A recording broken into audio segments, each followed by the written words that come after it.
నమస్తే city Ongole news కి స్వాగతం. ముందుగా బులెటిన్ లో హెడ్లైన్స్. ఒంగోలులోని పీవీఆర్ నగర బాలికల ఉన్నత పాఠశాలను ఆకస్మికంగా తనిఖీ చేసిన జిల్లా కలెక్టర్ తమీం అన్సారియా. మధ్యాహ్న భోజన పథకాన్ని పూర్తి స్థాయిలో అమలు చేయాలని సిబ్బందికి ఆదేశం. వైకాపా అధినేత వైఎస్ జగన్మోహన్ రెడ్డి తన పదవికి రాజీనామా చేశారంటూ వస్తున్న కథనాల్లో వాస్తవం లేదని వెల్లడించిన రాజ్యసభ సభ్యులు వైవి సుబ్బారెడ్డి. విభజన చట్టంలోని హామీలపై ప్రభుత్వం పోరాటం చేయాలని డిమాండ్ చేసిన వైవి.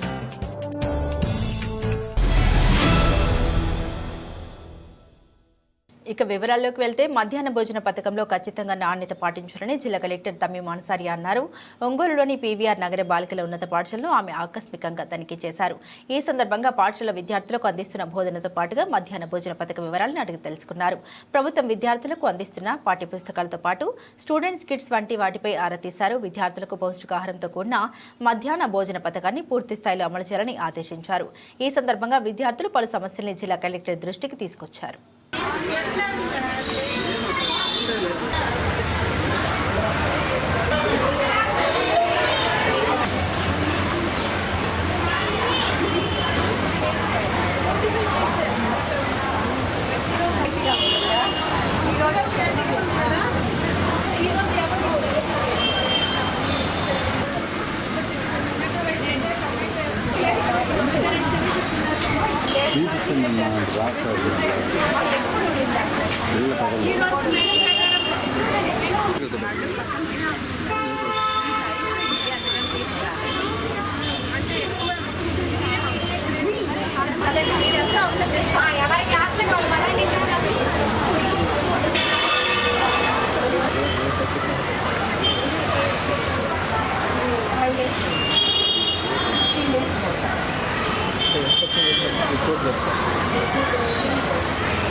వైకాపా అధినేత వైఎస్ జగన్మోహన్ రెడ్డి తన పదవికి రాజీనామా చేస్తారంటూ వస్తున్న కథనాల్లో వాస్తవం లేదని రాజ్యసభ సభ్యులు వైవి సుబ్బారెడ్డి అన్నారు. ఒంగోలు వచ్చిన ఆయన మీడియాతో మాట్లాడారు. విభజన చట్టంలోని హామీలపై ప్రభుత్వం పోరాటం చేయాలని డిమాండ్ చేశారు. రాష్ట్రానికి ప్రత్యేక హోదా కోసం పోరాడాలని తెలిపారు. ఎవరు ఏమడిగినా విభజన చట్టం అనేది ఒకటి ఉంది. విభజన చట్టం ప్రకారం మనకి ఇచ్చిన హామీలన్నీ అమలు చేయాల్సిన బాధ్యత కేంద్ర ప్రభుత్వంపై ఉంది. వాటి మీద పోరాటం చేయాలి. మంచి పరిణామమే. ఇద్దరు రాష్ట్ర ముఖ్యమంత్రులు కూర్చొని సమస్యలు పరిష్కరించుకోవడానికి మంచి పరిణామమే. దాని మీద కన్నా ముందు అన్నిటికన్నా ముఖ్యం మన రాష్ట్రం బాగుపడాలంటే, రాష్ట్రం అభివృద్ధి చెందాలంటే ప్రత్యేక హోదా రావాలి. ఎన్డీఏ పార్టీలో భాగస్వామిగా ఇక్కడ ఉన్నారు. ఇక్కడ ఎన్డీఏ ప్రభుత్వం పాలన ఉంది, అక్కడ ఎన్డీఏ ప్రభుత్వం బాగానే ఉంది. ప్రత్యేక హోదా కార్యక్రమం తీసుకొస్తే మిగతా తెలంగాణ రాష్ట్ర సమస్యలు డెఫినెట్గా మంచి వాతావరణంలో ఇద్దరు ముఖ్యమంత్రులు కలిసి కూర్చొని పరిష్కారం చేసుకుంటే మంచిది. నిన్నే మొదలుపెట్టారని చూసా పేపర్లో. నువ్వు ఇప్పుడే బ్రహ్మాండంగా నిర్మాణాలు మొదలైనవి నువ్వు చెప్తుంటే ఎట్లా? సక్రమంగా నిజంగా పేదవాడికి, అవసరమైన వాడికి నిజంగా ఉచితంగానే ఇసుక అందిస్తే మంచిదే, స్వాగతించాల్సిన పరిణామమే. కానీ మేము ఇసుక అక్రమం చేసామని మా మీద దుష్ప్రచారం చేయటం కన్నా ఇసుక దీనివల్ల ఆదాయం ఎంత వచ్చింది ప్రభుత్వానికి అని కూడా చూడండి. దాని మీద బేరీజ్ చేసుకోవాలి. కానీ వీళ్ళు ఓకే ఇసుక వాళ్ళు ఉచితంగా ఇస్తామంటే మంచిదే. నాకు తెలిసి ఉచితంగా ఇచ్చే పరిస్థితి లేదని నాకు అర్థమవుతుంది. ఏదో టన్నుకింతని ఆల్రెడీ ఫిక్స్ చేశారంట, నేను చూడలే పేపర్లో పూర్తిగా. సో వాళ్ళు ఉచితంగా ఇస్తే మంచిదే, స్వాగతించాలి. టీడీఆర్ బాండ్ ఎంక్వైరీ చేసుకోమనండి. ఎక్కడైనా ఉంది జరుగుంటే వాళ్ళ అధికారంలోకి వచ్చారు కదా, ఎంక్వైరీ చేసుకొని దానికి ఎవరెవరు బాధ్యులు అవుతారో వాళ్ళ చర్యలు తీసుకునే కార్యక్రమం చేయొచ్చు. దానికి ఏమి ఇబ్బంది లేదు. ఎక్కడ మాకు తెలిసి టీడీఆర్ బాండ్ల విషయంలో మా ప్రభుత్వం అధికారంలో ఉన్నప్పుడు అవినీతి జరిగిందని మాకు ఎక్కడ లేదు, జరిగిందని మేము అనుకోవట్లేదు. వాళ్ళు నిజంగా జరిగితే వాళ్ళు ప్రూవ్ చేయమని అధికారంలో ఉన్నారు కదా. ఆ పరిస్థితి వస్తే కదా రాష్ట్రంలో ఎందుకు రాజీనామా చేస్తారు జగన్మోహన్ రెడ్డి గారు? మా పార్టీ అధ్యక్షుడు రాజీనామా చేసినప్పుడు కదా ఈ పరిస్థితి వచ్చేది. అట్లాంటి ఆలోచనే లేదు. ఒంగోలులోని అంబేద్కర్ భవన్ పక్కనే ఉన్న సాంఘిక సంక్షేమ శాఖ బాలికల వసతి గృహాన్ని కలెక్టర్ తమీం అన్సారియా ఆకస్మికంగా తనిఖీ చేశారు. విద్యార్థులతో మాట్లాడి సమస్యలు తెలుసుకున్నారు. మెను ప్రకారం భోజనం పెడుతున్నారా లేదా అని ఆరా తీశారు. మెను ప్రకారమే పెడుతున్నట్లు విద్యార్థులు సమాధానం ఇచ్చారు. మురుగునీరు సక్రమంగా బయటకు పోవడం లేదని ఆమె దృష్టికి తీసుకురాగా సమస్యను పరిష్కరించేలా చర్యలు తీసుకోనున్నట్లు హామీ ఇచ్చారు.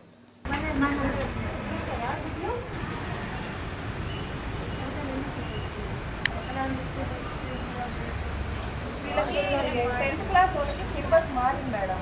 డిఆర్ఆర్ మున్సిపల్ హై స్కూల్ వాళ్ళకి సెంట్రల్ సిలబస్ పెట్టారు. మహిళల ఉద్యోగుల సమస్యల పరిష్కారంతో పాటుగా మహిళా శక్తిని బలోపేతం చేయడం లక్ష్యంగా ఏపీ జేఏసీ అమరావతి మహిళా విభాగం పనిచేస్తూ ఉందని ఆ సంఘ మహిళా విభాగం రాష్ట్ర చైర్పర్సన్ శివకుమారి రెడ్డి అన్నారు. నగరంలోని రెవెన్యూ అసోసియేషన్ భవనంలో ఏపీ జేఏసీ అమరావతి మహిళా విభాగం జిల్లా నేతలు సమావేశం నిర్వహించారు. ఈ సందర్భంగా ఆమె మాట్లాడుతూ రాష్ట్ర చైర్మన్ బొప్పరాజు వెంకటేశ్వర్లు ఆదేశాల మేరకు రాష్ట్ర వ్యాప్తంగా మహిళా విభాగాలను బలోపేతం చేయడం, మహిళా సమస్యలను తెలుసుకుని ఆ సమస్యల పరిష్కారం చేయడం, మహిళల సమస్యని ప్రభుత్వం దృష్టికి తీసుకెళ్లడమే లక్ష్యంగా ఈ సంఘం పనిచేస్తూ ఉందని అన్నారు.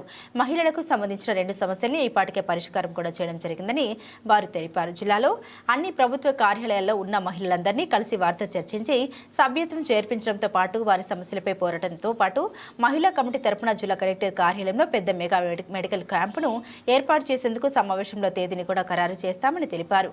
ఈ సమావేశంలో జిల్లా కన్వీనర్ జయలక్ష్మితో పాటు మహిళా విభాగం సభ్యులు పాల్గొన్నారు.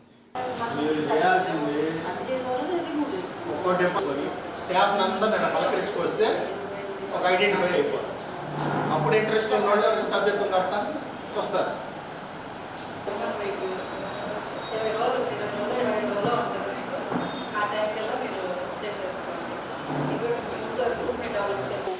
ఇప్పటి వరకు కూడా గత 7-8 కాలం నుంచి స్టేట్ మహిళా విభాగంగా ఏర్పడి అన్ని జిల్లాల్లో కూడా చాలా బలోపేతంగా మా అసోసియేషన్ని ముందుకు తీసుకెళ్తూ ఉన్నాం.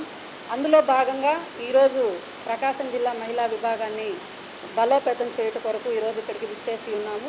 అయితే మేము ఇప్పటి వరకు కూడా మహిళల కోసం ఏపీజేఎస్ అమరావతి మహిళా విభాగం మొట్టమొదటిసారిగా చైల్డ్ కేర్ లీవ్స్ సంబంధించి ఏజ్ క్యాప్ రిమూవ్ని సాధించడం ఒకటి, ప్రొఫెషన్ డిక్లరేషన్ అనేది కూడా సాధించడం ఒకటి చేసింది. ఇప్పటివరకు అసోసియేషన్ ఏర్పడ్డ అతి తక్కువ కాలంలోనే మేము ఇవి సాధించడం మేము చాలా సంతోషంగా సగర్వంగా ఈ విషయాన్ని చెప్పుకుంటా ఉన్నాము.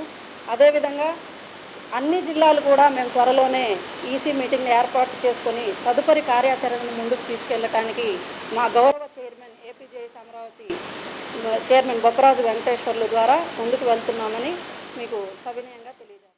మన రాష్ట్రం నుంచి అన్ని డిపార్ట్మెంట్ల వాళ్ళు ఒక కమిటీగా ఫామ్ అయ్యి ప్రతి జిల్లా తిరిగి సుడిగాలి పర్యటనలాగా చేసి ప్రతి జిల్లాకు ఒక కమిటీని ఏర్పాటు చేయడం ఉంది. అందులో భాగంగా నేను కూడా ఇక్కడ చైర్పర్సన్గా ఉన్నానండి.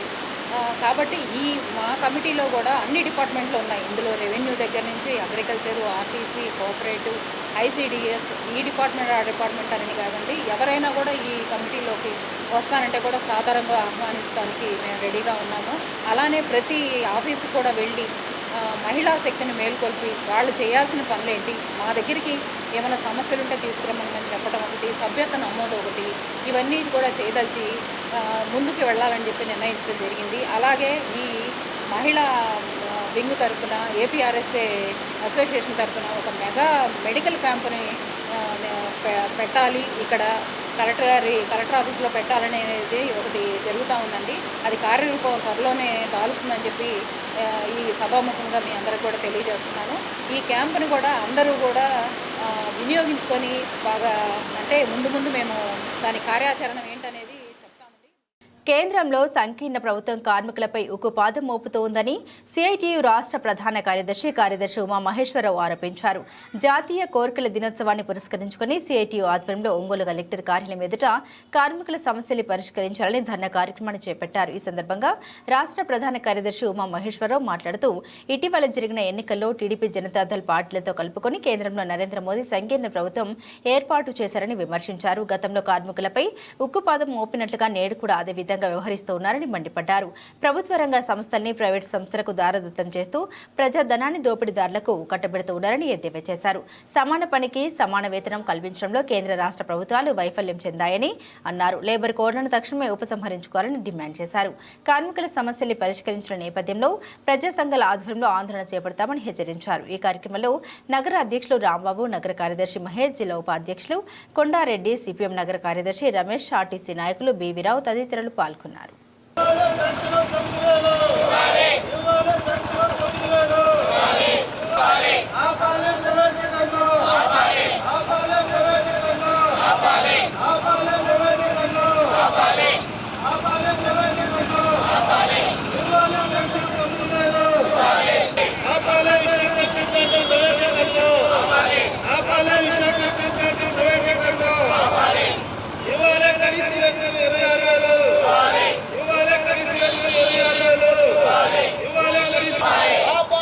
రెడ్డి కన్యను ఇవ్వాలి కనీస వేతనం 26,000 ఇవ్వాలి కనీస వేతనం 26,000 ఇవ్వాలి కనీస వేతనం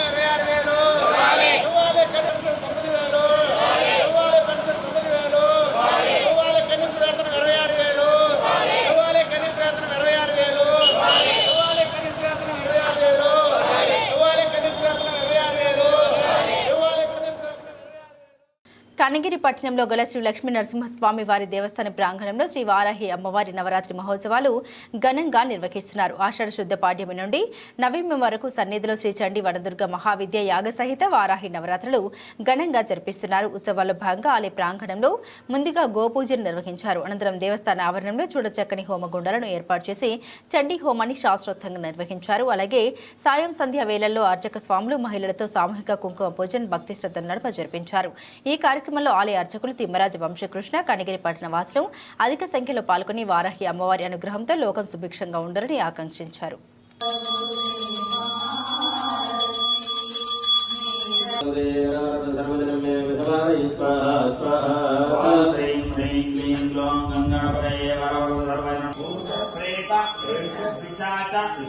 బ్రహ్మరాక్షస అగ్ని అశని ఉల్క వృక పతంగ పన్నగ నవగ్రహ శాకిని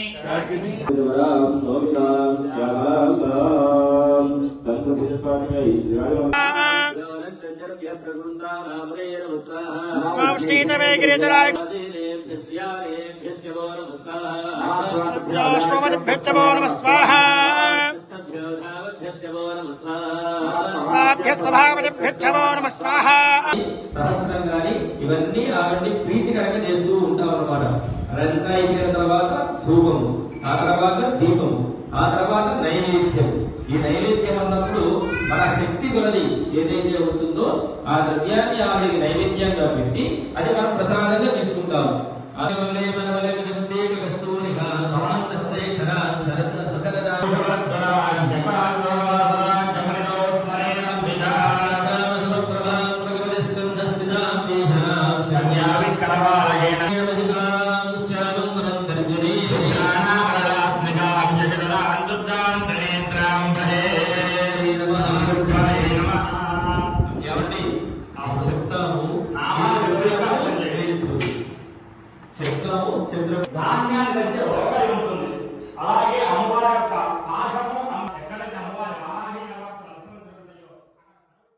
ఇవి బులెటిన్లోని విశేషాలు. తిరిగి మరో బులెటిన్తో మళ్ళీ కలుద్దాం. అప్పటి వరకు keep watching city news Ongole.